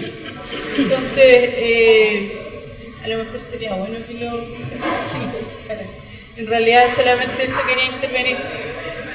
¿Saben que, perdón, con respecto a la Chile, no hay que olvidarse que la carrera de bibliotecología, no quiere nada, la carrera de bibliotecología se daba en Iquique, en Antofagasta, en Temuco. O sea, si uno piensa, no era solo Santiago, y como ella dice, claro, las carreras, ¿no es cierto?, estas pobres se sacaron, y en regiones se sacaron absolutamente, se terminaron. Chile necesita alrededor de 5.000 bibliotecarios para todas las bibliotecas que tiene a través del país, sean universitarias, especializadas y públicas. Y sucede que no tenemos puntos focales donde se dé la carrera. ¿Y por qué? Pensemos un poco más, la cultura, ¿dónde está? O sea, hay toda una... hay tres escuelas de bibliotecología. Y sucede que se necesitan 5.000. O sea, cualquiera ahora puede ir a una biblioteca.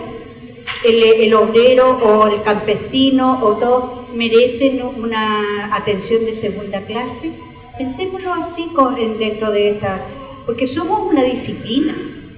No somos cualquier cosa, no somos pasalibros, como quieren decirnos, y muchas veces me ha tocado a mí como dirigente, pero ya está hablando la bibliotecaria. O sea, discúlpenme, o sea, somos una profesión de primer orden. Ese es el aviso comercial. Vamos a cerrar la visita. La última comentario, pregunta, lo que quiera decirnos. Y hay un cierre también, vamos a darle.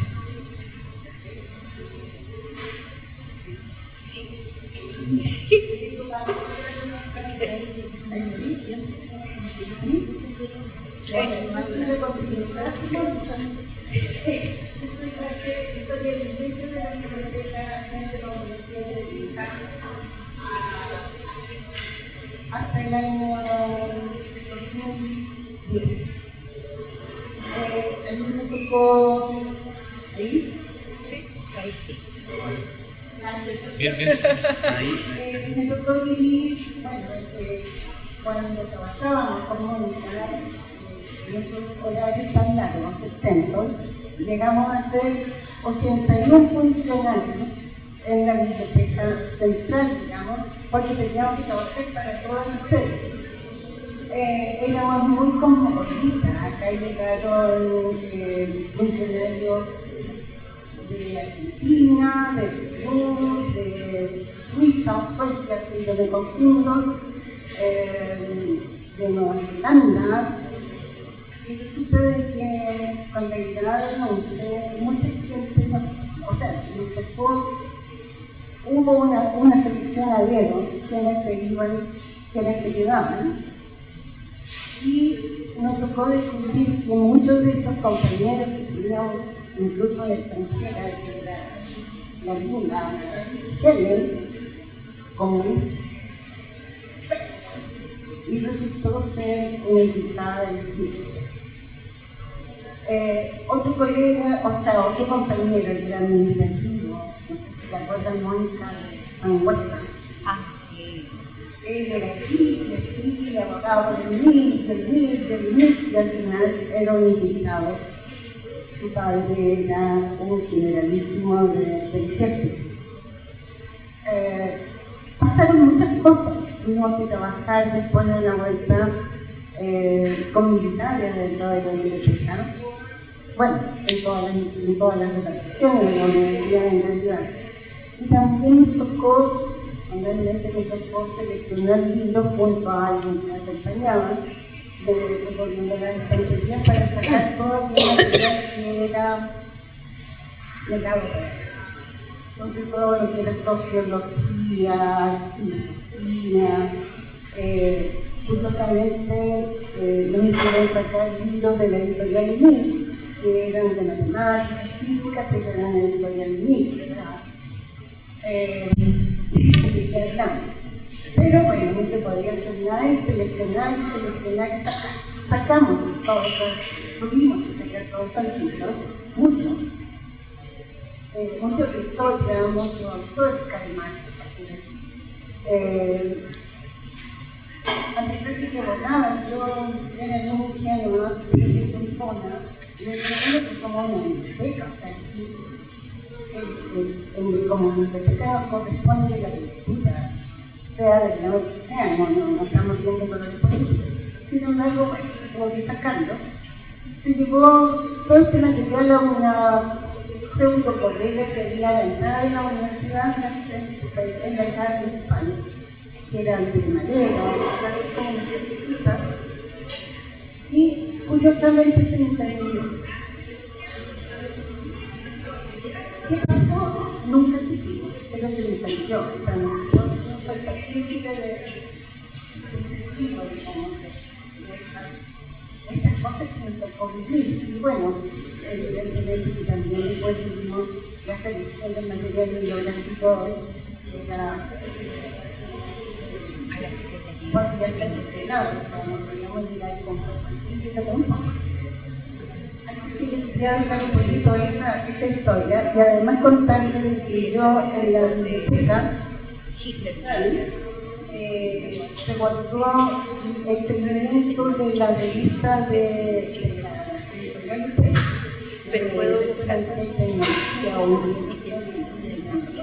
ya no le cuento explicación, ¿no? Se siguió guardando y se guardó la colección en la biblioteca central como una continuidad de la editorial Universidad Técnica. Después siguió con la Universidad de Santiago y hay un archivo muy importante ahí que seguramente debería estar, porque con eso hacíamos canje y relaciones con otras instituciones y lo hicimos por lo menos hasta el 2008. Es decir, que siguieron tanto ya cuando tomamos seguramente, pero ahí está la continuidad, digamos, de no solo hasta el 73, sino dedicándose, porque yo no la contribución es el nombre. Eso quería contar. Muchísimas gracias.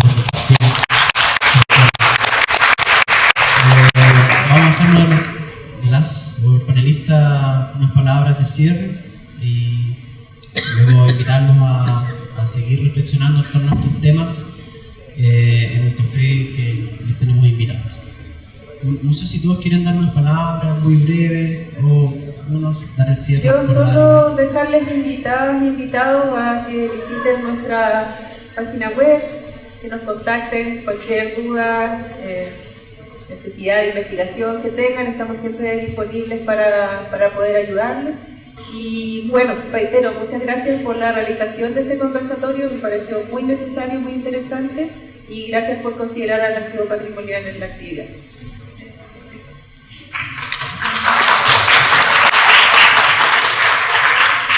Bueno, espero que funcione ahora. Yo lo único que les quiero decir que la emoción me ha ganado en varias partes que he hablado acá. Me ha vuelto el sentido de pertenencia. Quiero que eso lo sepan. Agradecer a ustedes realmente por volver a sentir ese sentido de pertenencia. Así que muchas gracias.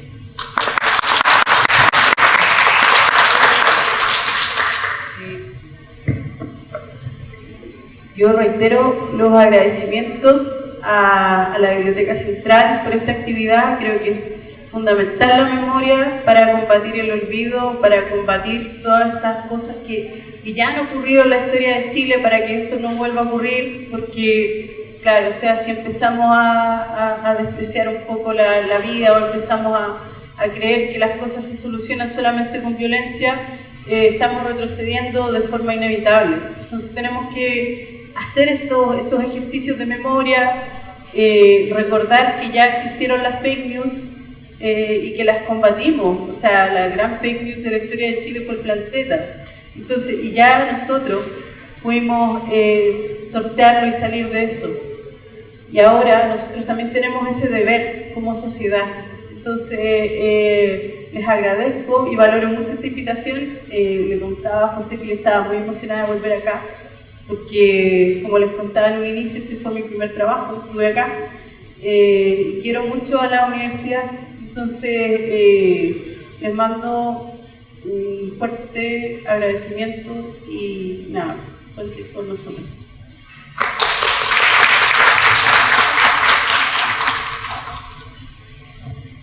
Sí, no, yo también sumarme los agradecimientos a aquí todos quienes estamos en el panel. Bueno, me siguen resonando las palabras de Mónica, que dijo que volvería a pelear, a tener su sueño. Yo creo que eso me lo llevo acá. Creo que tenemos que seguir en esa actitud, más allá de que los tiempos a veces puedan verse, claro, muy complicados, que claro, se avisoran de repente como que el sector de la sociedad validan estas cosas como decía tu Francisco, pero yo creo que es muy importante, como bien decía Angélica, poner los derechos humanos al centro. Tenemos todavía mucho que hacer en el sentido de impedir que se vuelvan a traspasar ciertos límites, y creo que bueno, lo logramos enfrentar en otros momentos de nuestra historia, logramos derrotar las mentiras, y creo que es un poco el deber que tenemos como sociedad. Y bueno, el agradecimiento a los trabajadores de la biblioteca, creo que justamente lo que ustedes hacen apunta en esa dirección, así que creo que eso enaltece aún más ya las labores encomiables que realizan a ellos. Así que solamente agradecer esta invitación a ustedes como colegas, como trabajadores de la biblioteca. Así que siempre vamos a estar para los días que quieran en ese sentido. Muchas gracias. Al término, vamos a entregar los presentes a los panelistas. Un pequeño presente de parte del departamento de biblioteca.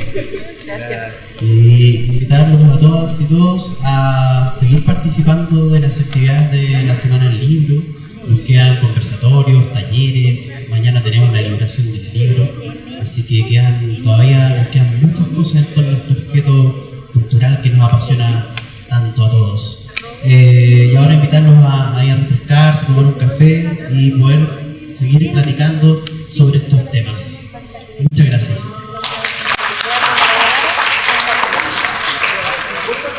De verdad.